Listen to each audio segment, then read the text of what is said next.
And a few of them off the bat, I just think we're just in it for the money. I didn't feel comfortable until I found one doctor. Name is O'Brien. He's on the east side, and he's technically not an MD. He's an OD. Is right? That's the correct DO. Sorry, yeah. So I mean, he did really extensive studies on me and took care of me before anything, and I was very impressed with his professionalism. And then when he finally said, "Yeah, I think it would help you," that's when he finally agreed to recommend. And then I got my license on 4/20, actually. I have my little, New York, it's a little purple NYU colored card, and it looks like a laminated card. And then let's back up a little bit. Yeah. So so for anyone who doesn't know, unfortunately there's no general registry for folks who want to find a doctor who is certified. So like Todd's saying, he went through a phone book and really called every doctor. And I did call the doctors that were kind of like on board, but didn't want to be known to be on board, so they recommended. There is technically a list that exists with all the physicians in the list, and it technically does exist, but as she'll tell you, you can't put it out there. You're not allowed to print it and get it, but I've seen it, so that helped me out. What is the rationale for that? I can't explain the state. You have to talk to Governor Cuomo and his rationality. What's the rationale? I don't know. It would have made my life. I'm not sure what the rationale is, but I know that there was a decision made recently in the last couple of weeks that they are going to be, for those who want to be transparent with their their certification process, that they can put their names out there. And back in December, January, the Department of Health did reach out to the physicians and say, would you like to be on the list? The list is actually on another portal, and you have to go through, download an application, and then you have to go through a number of series of process. So any physician actually does have access to it through. Physician, not me, not right, all no, the so guys. it's not open to the public, but this was back in December. Now, or back in December, January, now they are allowing, I haven't seen the results of it yet, no. But, when someone in New York has asked me, do you know someone in, somewhere that's 3 hours away, I mean, I'm not going to have them come 3 hours to come and see me, I'll look it up, and see who's around there. Yeah. It's been very. Is there a better way than just what Todd had to go through to look through the phone book and call it doctors individually? Can you recommend any other way? So initially there was a website and I'm not sure they don't really vet people. Correct. The hands didn't talk to the brains. You know what I'm saying? A lot of miscommunications where, oh no, I'm not on that list. Oh yeah, and it wasn't really up to date all the time, and phone numbers were not correct. Right. So at first, just because I didn't know how this process would go, I did list myself under a website that did have, I guess, similar to like weed maps, which I actually told them I don't want to be associated with the connotation of weed or pot, because marijuana is cannabis, and it should be called medical cannabis. I use that in all my material. Rather than a pot doc and that sort of, attachment. But there was something where you could have, I think Thomas Irvine also, he came after me in listing ourselves. Again, the cost was to us because I didn't know what the process was and what kind of patients and what kind of enrollment or questions I would get. So it was sort of a little bit of a buffer, and also to allow my name to be out there because there is no advertising that's allowed on, You gotta remember something, folks. A lot of doctors don't want to really be known because it's still a Schedule I item. And until the federal government steps up and takes it off the scheduled list or whatever, I mean, they have a medical license, they went to school, they have insurance. I respect what they do. It's not easy.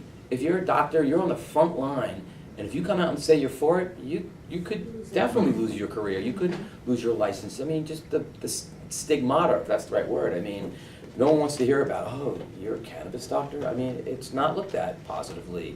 I mean, that's what I got when I called the people. They were like, just go get your pharmacy drugs, And to that point, it's not only the physicians that have the stigma attached to us, but also the patients, because I've had patients who, I had a patient who is from the FDNY, from occupational, trauma, who had fulfilled one of the conditions. When he went to his pain management physician, who was also less aware of the conditions or that this was even legal, a lot of stigma for the patients as well, going to their regular physicians and you know, and what to do now that, are you on opioids, are you going, if you see, you know, if you're taking marijuana or cannabis, then we no longer want to treat you, and it was really very. That's what I'm my doctor. Yeah, I mean, that was. After I told her I want to do opiates anymore, she pretty much. And they'll cut you off, Yeah. and they were promoting sort of other, you know, medications that were for symptoms that they no longer needed because they were on the cannabis. They were actually able to take off of gabapentin and Ativan, but then they cut the opioid, which is exactly what he needed. And I never said, you know, they really shouldn't be just, you know, tapering or weaning them off, but they really just cut it in half because they said, well, if you're going to deal with this, you know, this part of, you know, of you know, medication, then, or what they deemed as illicit, then we're no longer going to treat you. So then they're sort of left in lurch because they don't know who's going to be prescribing their opiates, which they need, and, you know, and I work very closely with them. I actually refer, whenever a patient comes to me, I actually ask them, can I send a letter to all their physicians or referring physicians? And I give them all my information so that there's, you know, transparency.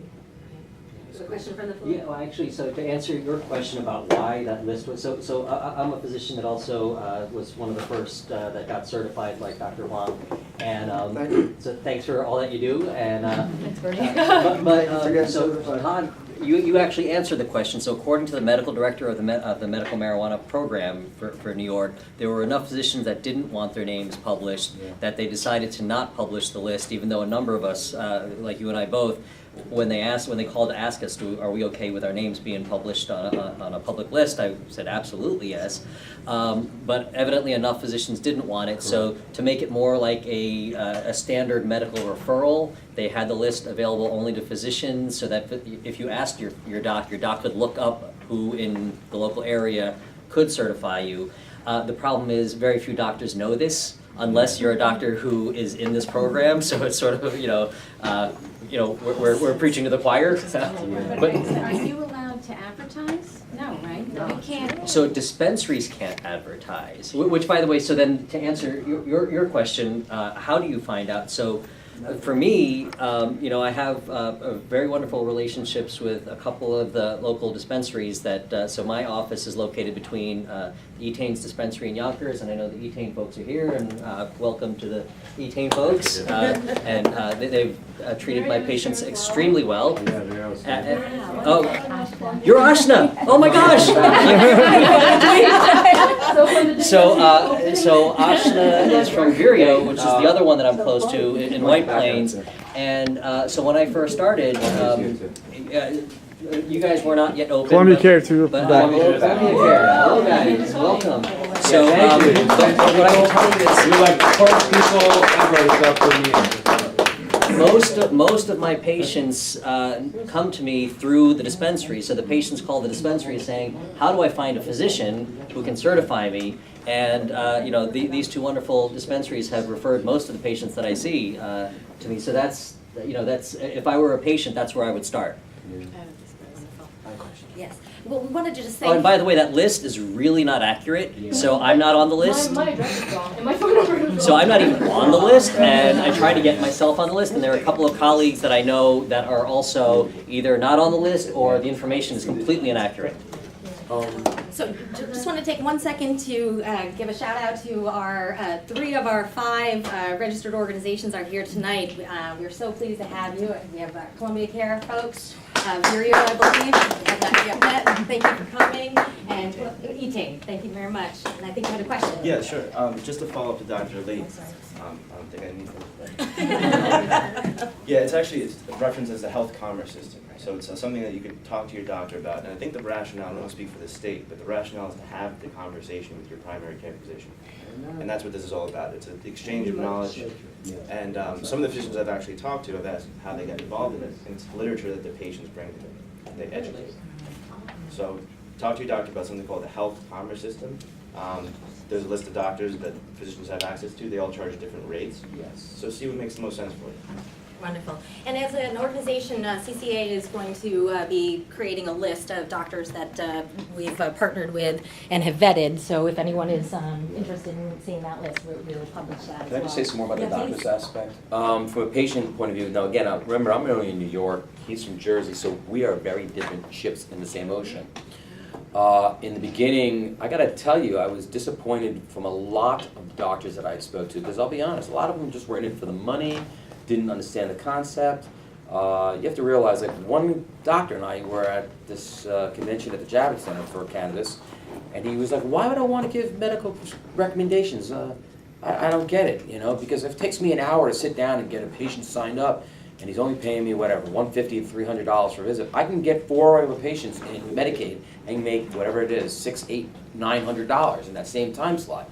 I don't see the rationality. I'm not making any money. I'm like, well, then you're right. You shouldn't be helping us. You can leave. Tell us, I don't even want to talk to you. Yeah. But that's the truth, guys. And there were people out there just with their hands out, and it's sad. And it's changed a lot. I mean, there's a lot more doctors that are starting to be helpful, at least in New York State. And again, you got to remember these conditions are very limited. Until they either get more open or we can get more conditions added, it's up to you. You have to get out to your legislation, like he said, you have to get there and vote, whatever state you're in. You have to get up and talk to your representatives. Let me also add another point. This I mentioned Yeah. actually at the CEO of Columbia Care, that I mentioned that out of the physicians, the hospital-based physicians may not necessarily be able to Correct. certify themselves. So if you go to NYU, Cornell, Columbia, you know, they may not be able to have the ability to recommend because they work for the hospital. Yeah. The hospital gets federal funding. And This they is a don't wanna federal do it. ban. So doctors in private practice. So making now sure- you're talking, now you're limiting down to, Yeah. there's more and more physicians who are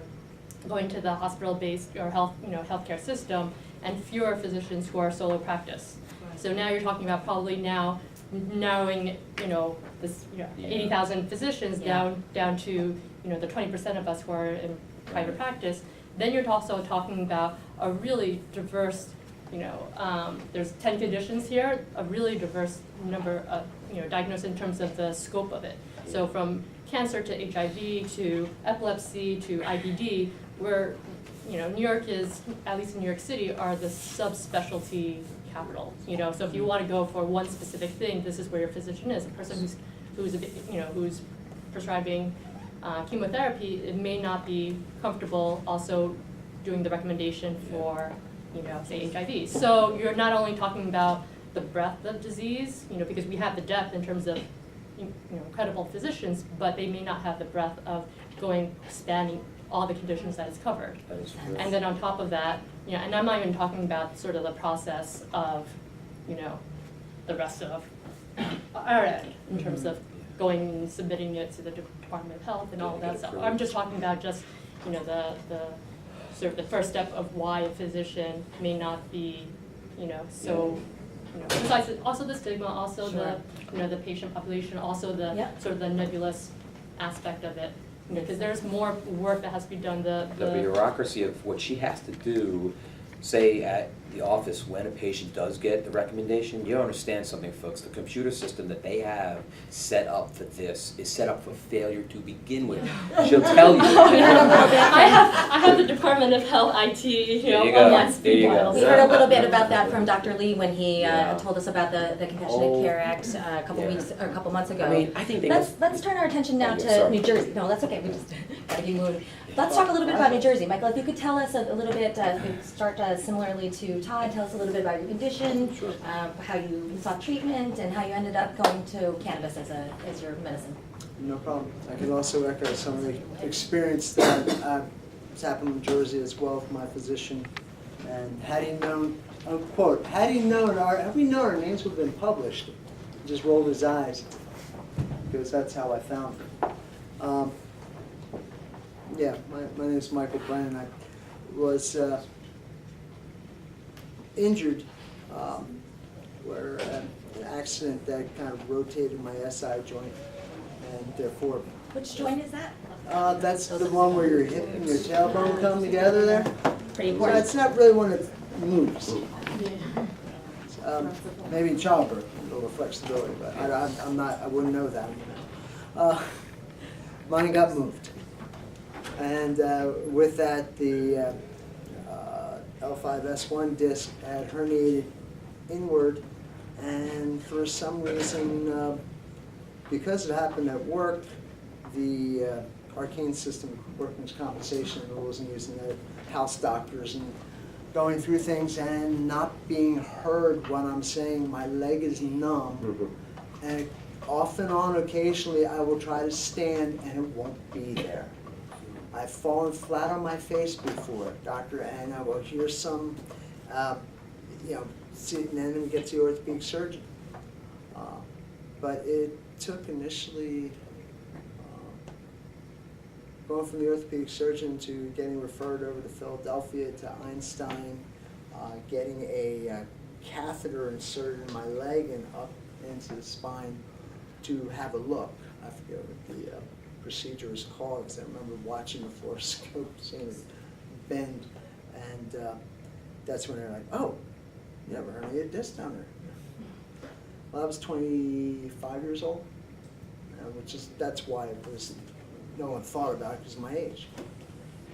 And well, at least that's my rationalization. I'll go that far with it anyway. So you've been suffering for a long time. Yeah, it's been 25 years.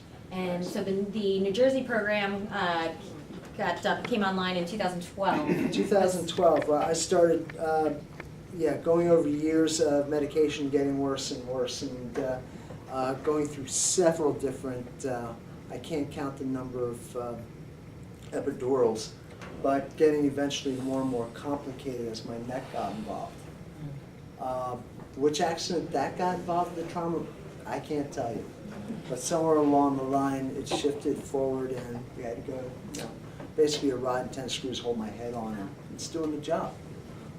The paralysis beforehand, before the surgery was horrible. But to get to the medical marijuana, to get to the cannabis, thank you, there's a point that I started, the conversation started with a neurologist in South Jersey. And he just casually, you would be a good candidate for it. Ah, so the conversation was started by your physician? By a neurologist that I've seen, for treatment of the neuropathy that I had since the accident. And was that post 2012, after the program? Oh, it was... No, that was more like 08, Wow, 07. that's amazing. So the And doctor I was started, that's suggesting when you I find started one. doing my research. See, I've been an outpatient, the surgeries, all that's back there. I'm an outpatient at McGee Rehab in Philadelphia. If that has anything to do with it. They basically saved my life back in '98 when the pain was so bad that occasionally just the air moving through the room right now was only understood by my CNS as fire. And just that much agony with it, and you gladly go for it. Now, this is something else too, because it's caused it's a real controversy with all the problems that people have. Being on and I carefully watch a program with my medication, and thank God for opiates.